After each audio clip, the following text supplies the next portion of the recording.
zomwe zinaliphindu kwa ine. Ndaziona kuti nchaiko tsopano, inde zonse nzinyalalano. 'Cause of Christ my Lord, you know. Zakhala zonse zapatsala, ndaziwonjezera Kristu. Ndapezeka mwa Iye chilungamo cha Mulungu.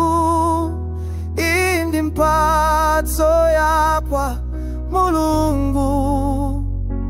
Tayalandira pakukhulupirira Yesu.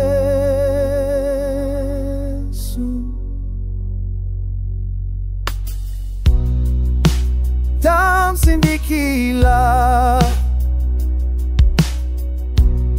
mu mphamvu ya kwake.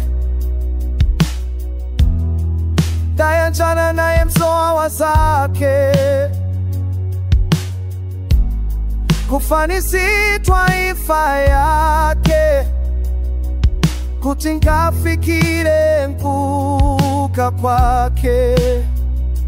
Zapa zonse zapatsala, ndaziwonjezera Kristu. Ndapezeka mwa Iye chilungamo cha Mulungu. Iyi ndi mphatso yakwa Mulungu.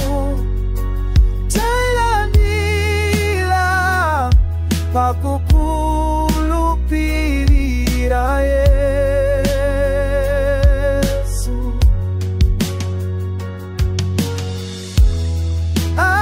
Chilungamo changa koma chanu inde chanu.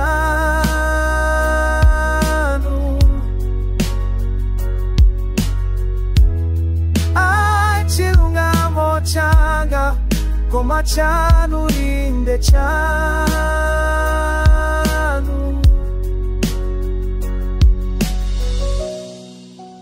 Kuti ndimudziwe Iye,